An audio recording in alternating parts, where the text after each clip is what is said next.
What is going on, YouTube? It is your boy MrBaboon back with a reaction video. This time we have the timeline of 1971.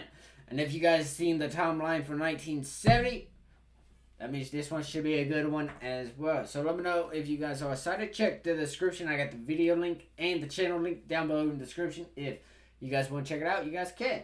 So with that being said, I think we're just going to go ahead and jump into this. So real fast, let's get this.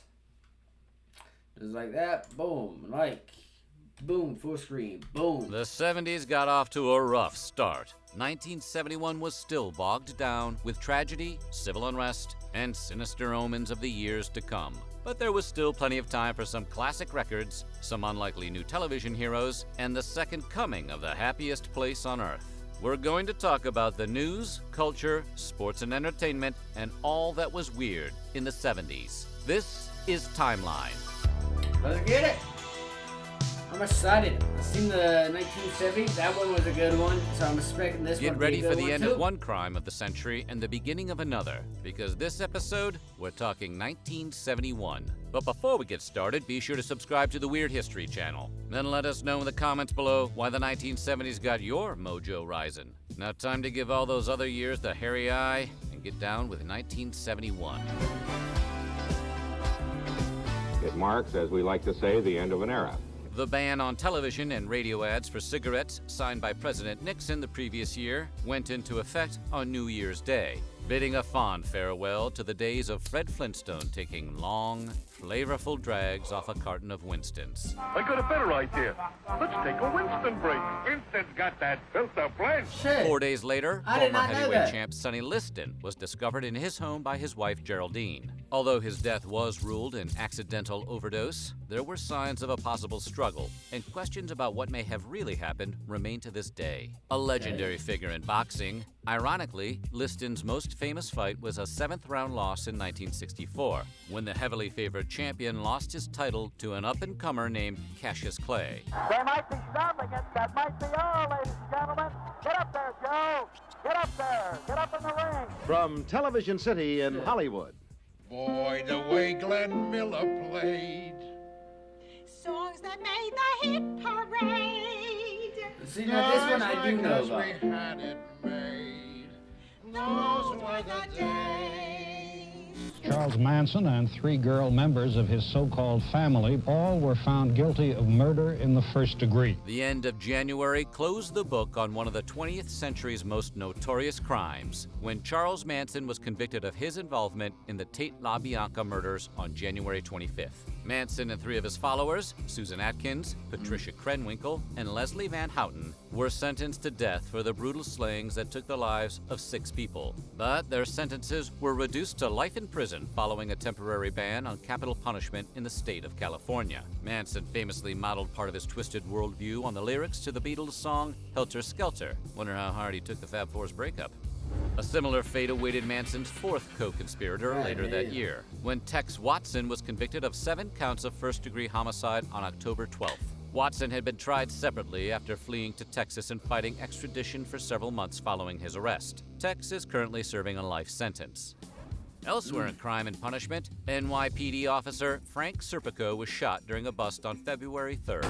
Despite being severely wounded, his fellow officers refused to radio for help, and a random civilian called the ambulance that ultimately saved his life. Shit. Serpico had gained notoriety as a whistleblower calling out police corruption, and his shooting became a national news story as details came out suggesting Serpico's fellow officers tried to off him in retaliation. It became such a story that it was made into a movie 2 years later, starring Al Pacino as the hero cop. I'm an officer. I'm a police officer. Jesus, Frank, how was I supposed to recognize you? Believe it or not, J.C. Penney was a real guy, and he kicked off the affordably priced bucket on February 12th. James Cash Penney founded the department store chain in 1902 in Kemmerer, Wyoming, and stayed involved with the company until his passing at the ripe old age of 95. According to popular legend, he once personally trained a young employee the most efficient way to gift wrap packages. The employee's name? Sam Walton, the future founder of Walmart. Vice President and future Nixon fall guy, I did not Spiro know that. Agnew injured 2 people after hitting 2 tee shots into the crowd during a golf game the day before Valentine's Day. Agnew was playing a foursome with pro golfer Doug Sanders, screen legend Bob Hope, and baseball great Willie Mays. More on Willie later. The Vice President sliced his first shot of the day and struck an elderly man and his wife. Then he teed up his second shot and sliced again, this time hitting a woman in the ankle and sending her to the hospital. Agnew managed to play the rest of the game without injuring anyone else. Hey. But nailing 3 spectators with 2 consecutive tee shots is admittedly kind of impressive. This incident of weaponized vice presidents Hey. wouldn't be topped until 34 years later, when Dick Cheney shot a 78-year-old lawyer in the face during a hunting trip.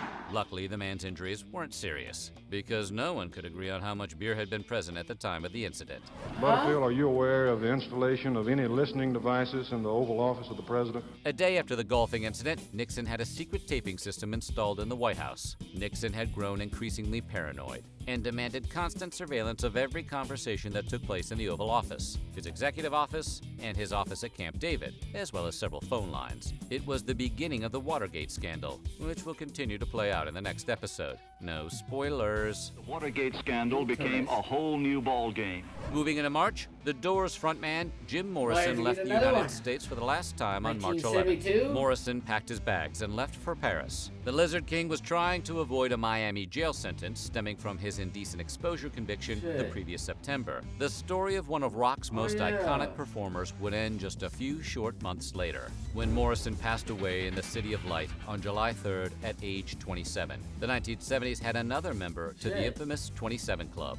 Morrison's official cause of death was heart failure, although no autopsy was performed. 2 weeks after Morrison left on his ill-fated trip, late-night king Ed Sullivan aired the final episode of his hugely influential variety show. By the reception here, you've been fine. Now get home safely. Good night. The final episode of The Ed Sullivan Show went out over the airwaves on March 28th. Sullivan helped launch the careers of some of the 20th century's biggest entertainment legends, including Elvis, the Beatles, and Michael Jackson. Not a bad run, if you could only have held out for Billie Eilish. When did you people start getting so interested in black folks? How many men were in the ambush? You offered pretty good news to me slapping up on some white cops. I want them, do you hear? And I want them now. We'll be right back. I'm opening a restaurant. I still love the name. You don't remember the name? Of course I remember the name. We didn't even tell anybody what the name was. 100% told me the name. What are you doing here? I'm going to take your picture. I can't come down. I'm studying. Well, that's okay. I can take it from here. The new Kodak Tele-Instamatic camera. National Public Radio, or NPR, aired its first broadcast a month later, on April 27th. The not-for-profit radio news organization was created by Congress's Public Broadcasting Act of 1967, which determined that it was in the public interest for the government to encourage the growth and development of non-profit informational, educational, and cultural broadcasting. Just a few weeks later, NPR broadcast the first episode of its flagship newscast, All Things Considered, which still airs to this day, Monday through Friday. You know what I think I'm gonna do then? Just for the hell of it. Tell me. I'm gonna take this right foot and I'm gonna whop you on that side of your face. Really? Really? Oh! On May 21st, Marvin Gaye released his landmark album, What's Going On? The soulful concept album is told from the point of view of a veteran returning home from the Vietnam War to a country rife with intolerance and injustice. It featured hit songs like Mercy, Mercy Me, Inner City Blues, and the title track, What's Going On? The album was partially inspired by letters Gaye received from his brother Frankie, who was drafted at age 25. What's Going On has been hailed by both critics and musicians alike as one of the best albums ever recorded.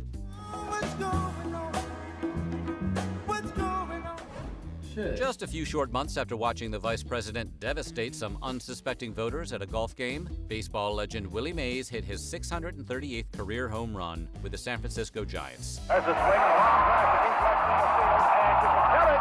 Bye-bye, baby! Setting the National League record of 1,950 runs scored on May 30th. Mays had turned 40 earlier that month and had started playing for the Giants back in 1951. But his time in San Francisco and in Major League Baseball was winding down. Mays would be traded to the New York Mets, where he finished out his iconic career a year later.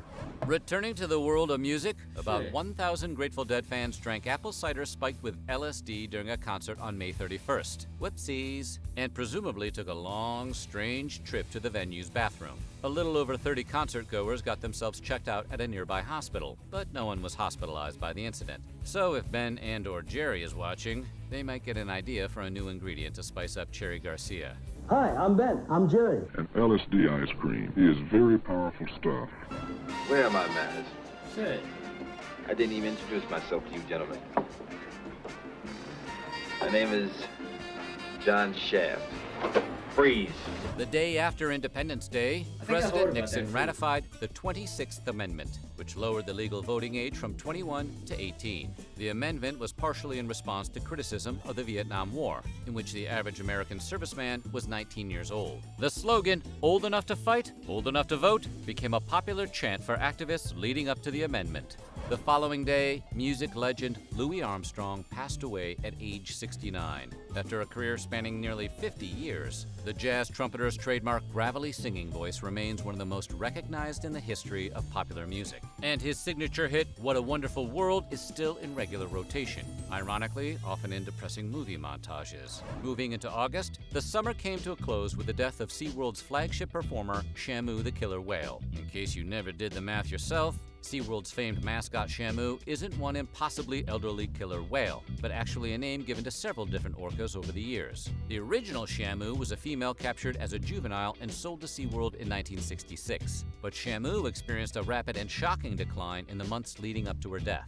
On April 20th, Shamu attacked a SeaWorld employee named Ann Godsey during a televised stunt, grabbing the woman in her jaws and repeatedly dragging her underwater. It was a harrowing incident that would be echoed decades later. In February 2010, when SeaWorld trainer Don Brancho was attacked and killed by a 12,000-pound orca named Tilikum during a performance. The attack was the basis for the 2013 documentary Blackfish. Just over 2 weeks later, prisoners seized control of the maximum security Attica Correctional Facility outside of Buffalo, New York.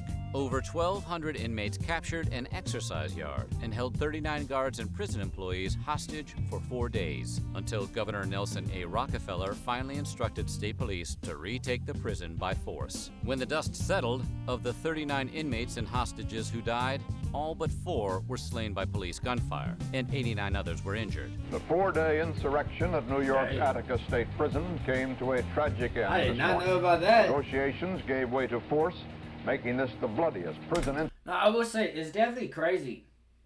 Because, I mean, we're in 2024. We're in 2024. Like, and this happened, and this is, like, this video is talking about 1971. Like, this was, hang on, let me get the calculator up real fast. Hold up. This is, so let's see, we take 2024, right? And then minus that by 1971. That was like 53 years ago.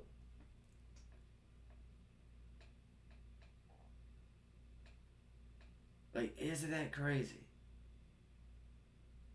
If I did that math right, I'm pretty sure that's how you do it, right? You take you take this current year and then you subtract it by the year, 19, right? Yeah, so, yeah, 53 years ago. That's crazy to think about. The country has seen in 4 decades. On the same day as Attica, former Beatle John Lennon released his album, Imagine. The album was both a critical and commercial hit, earning the #1 spot on the Billboard charts and a double platinum certification, selling over 2 million copies. The title track would go on to become Lennon's best-selling song as a solo artist, and one of the most celebrated pop songs of the past half-century. 2 days later, Soviet Premier Nikita Khrushchev passed away. As the leader of the Soviet Union during the first decade of the Cold War, Khrushchev attempted to adopt a policy of peaceful coexistence with the United States, which did not earn him much love back home. Although he did famously bang his shoe on a table at a meeting of the United Nations to get everyone's attention, surely that deserves some love. Hey. Khrushchev was forced to resign in 1964 after the embarrassment of the Cuban Missile Crisis, and spent the rest of his life in disgrace and isolation. No, usually we meet in the lobby. We discuss the film there, and I record their comments. That's all. Oh, you do it in the lobby? Yes. Oh, fine. Heading into October, the happiest place on Earth opened its doors for a second time, when Walt Disney World officially admitted its first guest in Orlando, Florida on October 1st. The resort opened with just the Magic Kingdom, but half a century later, the assorted parks and attractions cover almost 25,000 acres of Florida swampland. The very first guests to be admitted to Walt Disney World were the Windsor family, who were given a lifetime pass for free admission. The cost of a ticket back then was $3.50 for adults and $1 for kids under 12, compared to $109 per day in 2022. Those lifetime passes turned out to be a pretty sweet deal. Yeah. Hey there and welcome aboard. You're right on time for another super slick ride on the Soul Train. We'll get rolling with the exciting stylistics right after this communication. We'll be right back. Hey. When you write, your tone influences I how wish I had a readers lifetime respond. pass With for Grammarly, Disney just Land. highlight your I ain't text never and been. type how you want to sound. Now, from Milton Bradley, a weird game, Voice of the Mummy. Press the button. From within the tomb, the mummy speaks. Look out. All right, Popeye's here. Shit. Get your hands on your heads.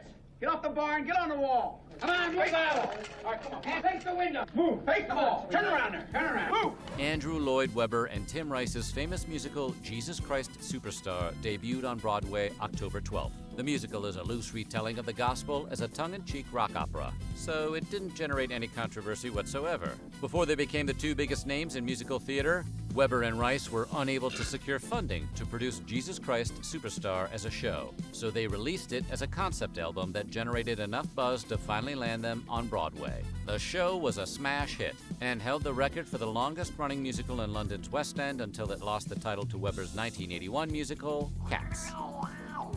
Game 4, the first night game in World didn't know Series about that. history. In a surprising first, the first ever night game of the World Series was played on October 13th between the Baltimore Orioles and the Pittsburgh Pirates at Pittsburgh's Three Rivers Stadium. Night games had been a thing for several decades at that point, so why did it take so long to bring the World Series to prime time? In short, like with most decisions in Major League Baseball, it was a question of tradition. Bucking that tradition paid off.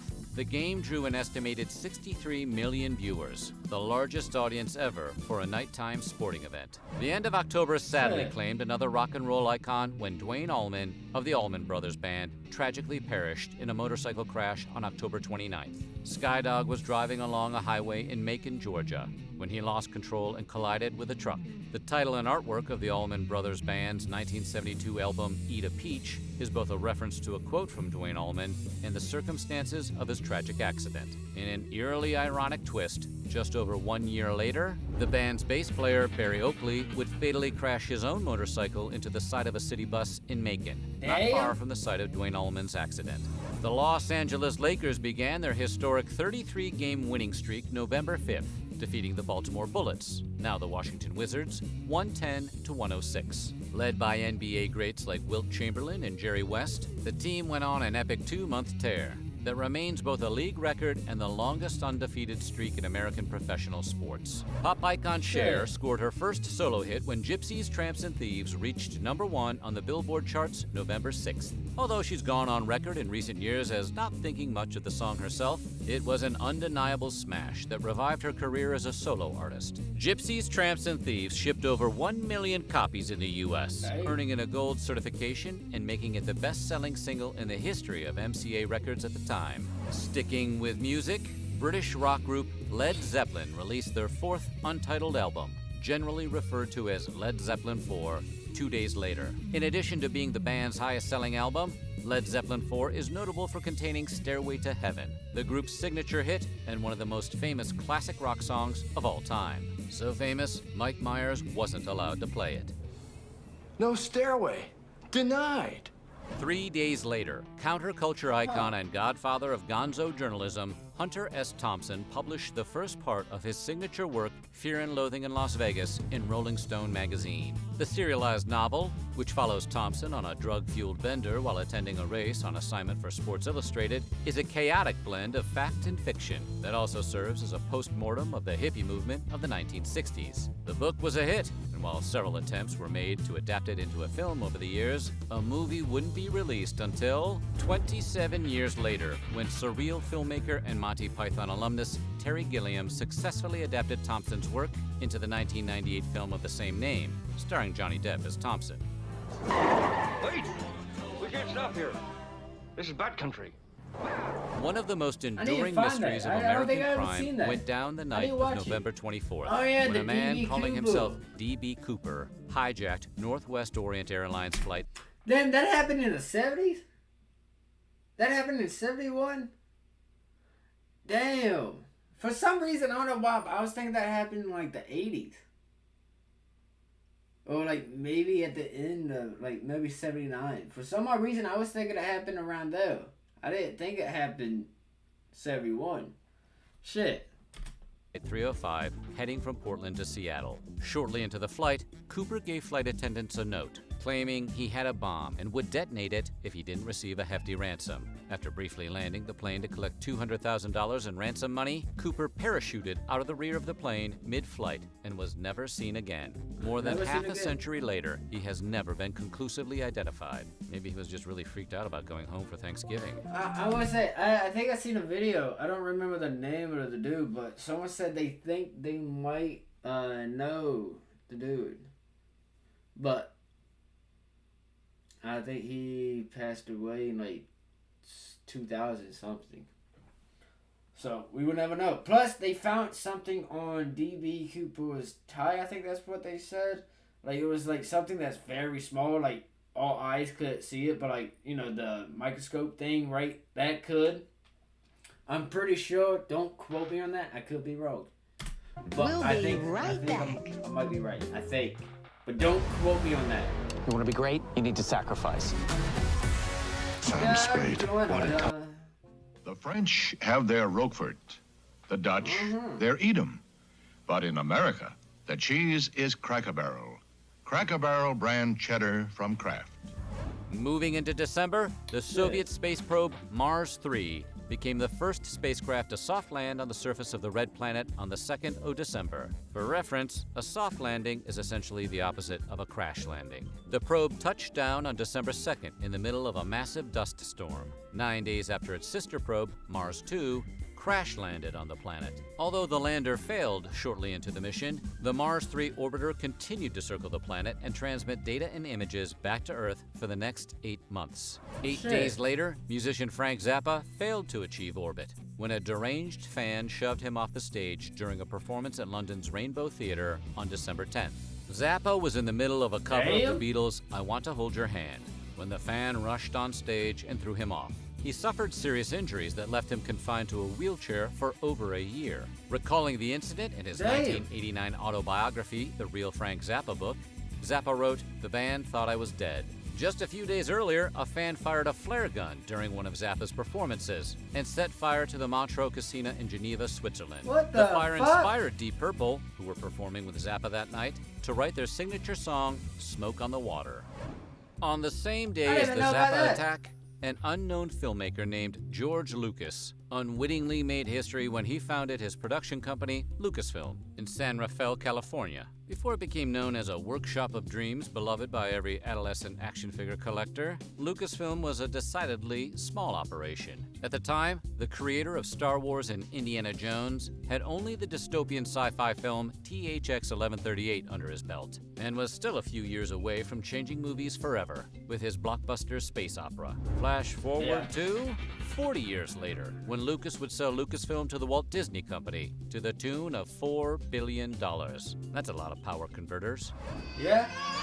Oh shit, he made a lot of money though. A lot. And that's how 1971 came to a close, with a Droog and a Jedi giving us a glimpse of the new wave of movies about to strike Hollywood. 1972 was on its way, with an exciting new hobby from a video game company, and the most infamous political scandal of the 20th century. Also, a certain marble-mouthed leading man would make us all an offer we couldn't refuse. But that's for next year. Coming soon, 1972. So what do you think? What did you like? Question. Do we want to see the timeline for 1972? Let me know down below in the comments. Because I will say, I think we might. I think we might get that going. Get that a reaction for that going here soon. Let me know what you guys thought about this. Like, comment, subscribe, turn on post notifications. I'll see you guys in the next video. You guys stay safe. Watch out for each other. All that good stuff. You know what I'm saying? Positivity is key. Motivation is key. Happiness is key. I'll see you guys in the next one. Let me know what you guys thought about this. This was some crazy shit that happened in 1971. Like, some of that shit I didn't know. And I really thought the D.B. Cooper thing happened in, like, 79 or early 80s. Like, 81, 82, or even in the 80s. You know? That's what I thought. But I was wrong. It happened in 1971. Shit. It's crazy. 53 years ago is when all this shit happened. Like, it's crazy. Let me know what you guys think. I'll see you guys in the next video. You guys stay safe. Watch out for each other. See you guys in the next one.